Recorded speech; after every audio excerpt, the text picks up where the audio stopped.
अरे होगी भाई? धर्म गुरु मुझे एक बात कैसे बताइए, होंगे? कोई एक स्कीम बताइए, कोई एक ऐसी योजना बताइए जिसमें आप ये साबित कर सकें कि भेदभाव हो रहा है। आयुष भाई, जितनी स्कीम्स आयुष चल भाई, रही हैं, अभी सारी आयुष जो भाई, लोग हैं जो उसके लिए एलिजिबल हैं, उनको उसका फायदा मिल रहा अरे है। सुनिए सुनिए न्यायिक ना, व्यवस्था संवैधानिक तौर सुनिए पर अपने सुनिए हिसाब से काम करती है, लेकिन यही तो सुनिए बात है ना। सुनिए अगर चक्रपाणी सुनिए। महाराज जी कहें तो आप उसको ये कहेंगे कि एक तरफा बात है, लेकिन आप जब उस बात को रखते हैं तो आप ये कहते हैं कि नहीं नहीं, ये हमारे साथ ज्यादती अरे हो मेरी रही है। बात तो ये सुनने, सही मेरी बात नहीं है बात ना तो बोल, साजिद रशीदी जी। मुझे बोलने तो दीजिए। मैं ये कह रहा हूँ, आज जब बीसीसीआई ने मुस्तफिजुर रहमान पर बैन लगाया तो एक हिंदू धर्म गुरु है, कथावाचक है, वो कह रहे हैं सनातनियों की जीत हुई है।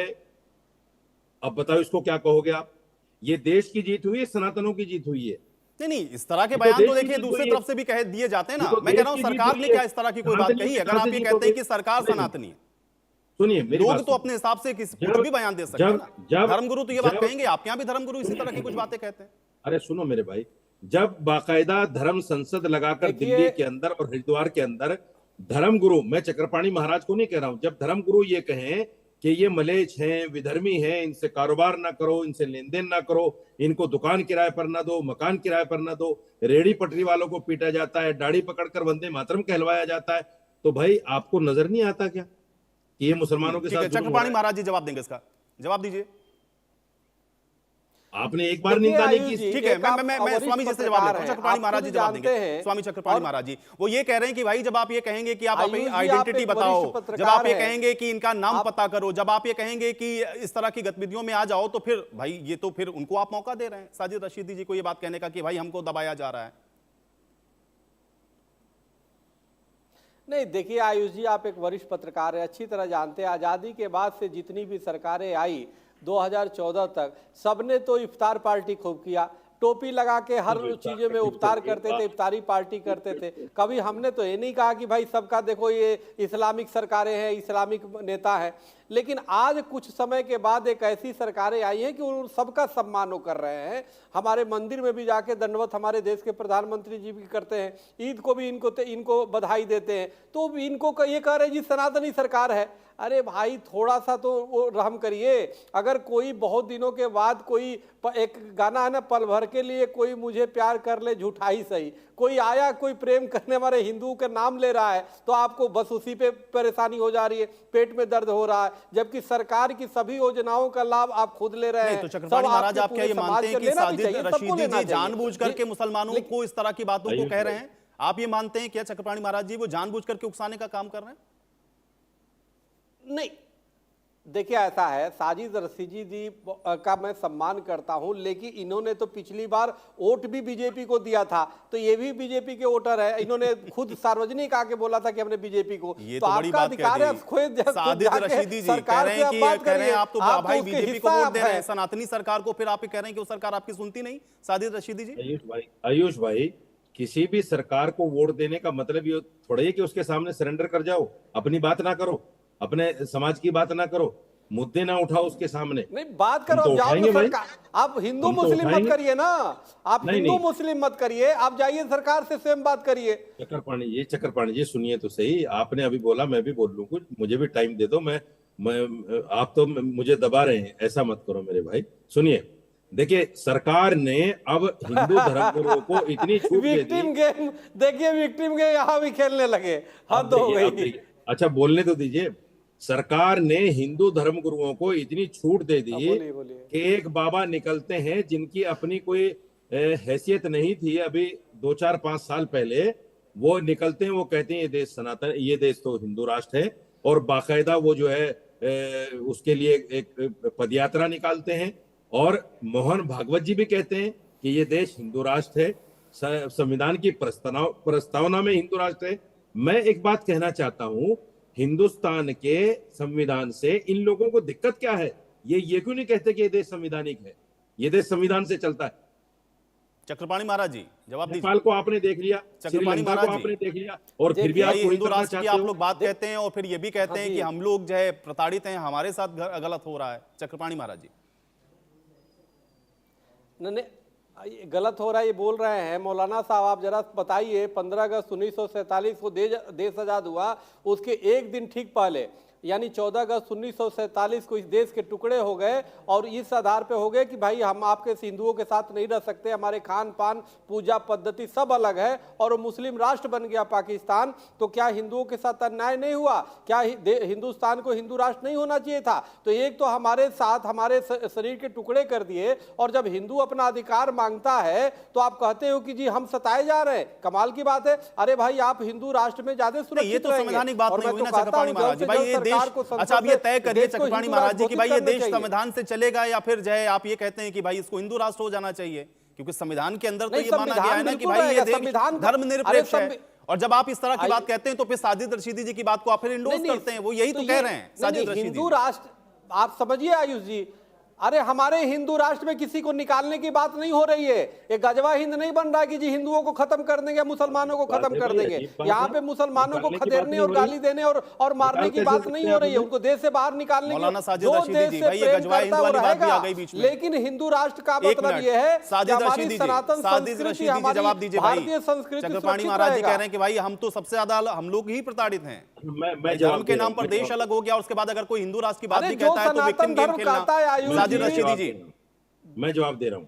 जो सनातन सर्वे भवन्ति सुखिनः सर्वे सन्तु निरामया सर्वे भद्राणि पश्यन्तु मां कश्चित् दुःख भाग भवेत् की बात कहता हो, जो वसुधैव कुटुंबकम की बात कहता हो, पूरा विश्व परिवार, वो मुसलमानों को कैसे हटाएगा? भाई हटाने की बात नहीं, हिंदू राष्ट्र बनेगा तो इसमें सबको अधिकार होगा।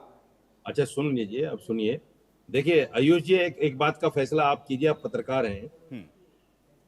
एक शंकराचार्य हैं अभी मुक्तसरानंद जी, जब उनसे पूछा गया कि संविधान बड़ा है या गीता बड़ी है, उन्होंने कहा गीता बड़ी है। एक ठाकुर हैं कथावाचक, जब उनसे पूछा एक वरिष्ठ पत्रकार ने कि संविधान बड़ा है या आस्था बड़ी है, सनातन बड़ा है, उन्होंने कहा सनातन बड़ा है। उसने पूछा संविधान से भी बड़ा है? बोले हाँ संविधान से भी बड़ा है। अगर यही बात मुसलमान कह दे कि कुरान बड़ा है तो मुसलमान तो देशद्रोही हो जाता है, और ये देश प्रेमी है ये कहकर भी, संविधान को नकार कर भी, संविधान को ठुकरा कर भी ये देश प्रेमी है। और हम ये कहते हैं कि कुरान बड़ा है तो हम जिहादी हो जाते हैं, हम जो है देशद्रोही हो जाते हैं, हिंदुस्तान से मुसलमानों को निकाल देना चाहिए, ये सब हमारे ऊपर फतवे लग जाते हैं। ये क्या चीज है भाई? मौलाना साहब शंकराचार्य जी या कोई भी हिंदू धर्म गुरु तो कहता है, लेकिन आप तो करते हैं, आप तो उस चीज पे पालन करते हैं। आपका तो इस्लाम सबसे पहले अपने धर्म पे, आप तो वंदे मातरम नहीं बोल सकते। अगर देश संविधान सबसे पहले है तो वंदे मातरम बोलिए ना। अच्छा आप बोलिए वंदे मातरम, अभी बोलिए, बोलिए वंदे मातरम, भारत माता की जय बोलिए ना। क्यों नहीं बोलते? हम तो बोल रहे भारत माता की जय। जी पूछ लीजिए इनसे, आयुष जी पूछ लीजिए, हम तो बोल रहे भारत माता की जय। हम नहीं फिर वो तो ये भी पूछ लेंगे कि आपसे भी कि भाई आप बताइए कि कुरान बड़ा है या संविधान बड़ा है। आप फिलिस्तीन जिंदाबाद बोलेंगे, भारत माता की जय नहीं बोलेंगे। इस डिबेट ये आप अपने अंदर करेक्शन करिए। धर्म गुरुओं के नजदीक आप जो कट्टरपंथी विचारधारा परोस रहे हैं ठीक बात नहीं है, मेरे लिए भी बड़ा है। आप धीरे धीरे जिहाद करके संख्या बढ़ाएंगे और उसके बाद गजवा हिंद बनाने की तरफ आप अग्रसर है। कैसे देश को गजवा हिंद बनाया जाएगा? ये नहीं चलने पाएगा मौलाना साहब।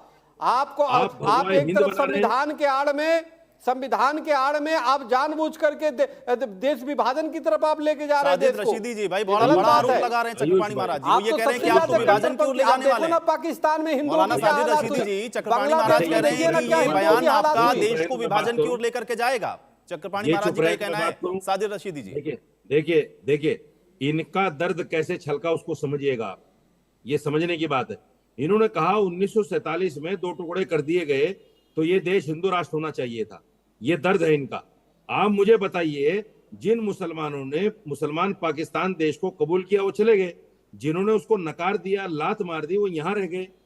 तो आप मुझे बताइए वो मुसलमान जो यहाँ पाकिस्तान को नकार कर रह रहा है और आज भी हिंदुस्तान और हिंदुस्तान के संविधान के साथ खड़ा है, आप उसको क्या देशद्रोही कहेंगे? आप उसको देश प्रेमी नहीं कहेंगे? और जो खड़े होके क्या करेंगे कि भारत माता की जय नहीं बोल सकते?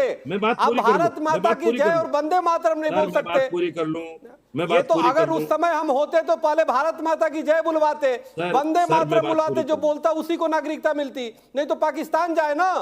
अब ये थोड़ी बात हुई थी कि हम भारत में रुकेंगे भी और वंदे मातरम नहीं बोलेंगे। आपको तो आप तो नमक खा के नमक हरामी करने लगे, तो अब उसमें किसको दोष दिया जाए? आयुष जी अब सुनिए बात, इनसे कहिए जरा 1 मिनट चुप रहे। मुझे संविधान में एक ऐसा क्लोज बताइए जिसमें संविधान में वंदे मातरम कहना अनिवार्य हो, बताइए मुझे। जबकि हिंदुस्तान का सुप्रीम कोर्ट ये कहता है 2006 अरे भाई संविधान में तो ये भी नहीं लिखा कि माता पिता का पैर छुओ, संविधान में तो ये भी नहीं लिखा कि माता पिता का पैर छुओ, बड़ों का सम्मान करो, तो क्या सम्मान नहीं करेंगे क्या? माता पिता का पैर नहीं छुएंगे क्या? गुरु का पैर नहीं छुएंगे क्या? भगवान की पूजा नहीं करेंगे क्या? सब कुछ संविधान ही बताएगा। कैसी बातें कर रहे हैं आपको? सबको क्या संविधान ने कहा कि वंदे मातरम मत बोलो? क्या संविधान ने कहा कि भारत माता मत बोलो? क्या बातें कर रहे हैं? और संविधान में सबसे पहले पृष्ठ में भगवान राम परिवार है, भगवान राम का फोटो है, और राम मंदिर का तो विरोध कर रहे थे। आप फिर क्यों कर रहे थे? जवाब आ जाने दीजिए जरा एक बार। महाराज चुप होंगे तभी तो जवाब दूंगा, नहीं तो लिंचिंग कर रहे हैं मेरी बैठकर चैनल पर भी, वैसे भी करते हैं, यहाँ भी कर रहे हैं। बोलिए चक्रपाणी महाराज जी, आपका आरोप ये है कि आप लिंचिंग कर रहे हैं भाई, साजिद रशीदी की लिंचिंग कर रहे हैं आप। सुनिए मेरी बात, सुनिए। 2006 में सुप्रीम कोर्ट का एक फैसला आया था। सुप्रीम कोर्ट ने कहा कि अगर कोई आदमी राष्ट्रगान के लिए टीवी पे आकर के अपनी जो जिहाद कर रहे हैं वो दुर्भाग्यपूर्ण है। भाई मेरे भाई, अरे चुप तो रहो मेरे भाई। सुप्रीम कोर्ट ने यह कहा था अगर कोई राष्ट्रगान के लिए खड़ा भी नहीं होता है सम्मान में तो भी देशद्रोही नहीं है। और राष्ट्रगीत के लिए सुप्रीम कोर्ट ने कहा कि किसी पर थोपा नहीं जा सकता। तो आप कौन है मुझे कहने वाले वंदे मातरम को? भाई आप सुप्रीम कोर्ट को भी नकार रहे हैं, आप संविधान को भी नकार रहे हैं, आप कौन है भाई वंदे मातरम कहलवाने वाले? नहीं, लेकिन साजिद रशीदी जी आपत्ति ये है ना कि भाई उस पर उसको कहने से क्या समस्या क्या है भाई? वंदे मातरम से क्या समस्या है? वो इस पर आपत्ति जताते हैं कि वंदे मातरम से क्या समस्या? संविधान का आर्टिकल 19 ये कहता है कि आपको आजादी है, जो आप कहें जो आप ना कहें। ये मुझे संविधान आजादी देता है तो मैं क्यों कहूं भाई? अगर संविधान मेरे ऊपर लागू करता कि आपको हर हाल में संविधान वंदे मातरम कहना है तो मैं कहता। ठीक है, एक क्विक रिएक्शन चक्रपाणी महाराज जी, जल्दी से एक क्विक रिएक्शन चक्रपाणी महाराज जी। आयुष जी देखिए, सच्चाई ये है कि मौलाना साहब के दिमाग में जिन्नावादी कीड़ा प्रवेश कर चुका है। यह अभी शुरुआत है, समझिए बात को। ये जिन्नावादी सोच धीरे धीरे इसी तरह होता है और फिर वो लेके जाता है विभाजन की तरफ, फिर लेके जाता है दंगे फसाद कराने की तरफ, जो बड़ा दुर्भाग्यपूर्ण है। हमारे मित्र हैं, मैं चाहता हूं इनको दावत देना कि आप आइए और हम आपको चाहते हैं तो कंफ्यूजन है उसको दूर करेंगे। लेकिन हम सब एक दूसरे के वो है सहयोगी है भाई, हम देश के नागरिक हैं। आपका मुगलों को जो आप आदर्श लेके उनके पाप लेके जो गठरी बात के चल रहे हैं वो छोड़िए। आप पहले हिंदुस्तानी है, पहले भारतीय है, पहले इस सनातन संस्कृति के आप एक सिपाही, आपके पूर्वज भी हिंदू थे। तो आपको वंदे मातरम बोलने में क्या आपत्ति हो रही है? आपको भारत माता की जय बोलने में क्या आपत्ति हो? चलिए ठीक है, अब आपकी इसी बात के साथ आप दोनों का बहुत शुक्रिया, आप लोगों ने समय निकाला और इस चर्चा में आप शामिल हुए। हालांकि मौलाना साजिद रशीदी जो बयान दे रहे थे उनका यह कहना है कि वो भड़काने की बात नहीं कह रहे हैं, लेकिन अब उनके दिल में दर्द है तो उस बात को वो सामने रख रहे हैं। अब देखना यह है कि इस बयान के आगे क्या कुछ और मायने निकाले जाते हैं। फिलहाल रुक रहे हैं यहां पर एक छोटे से ब्रेक के लिए।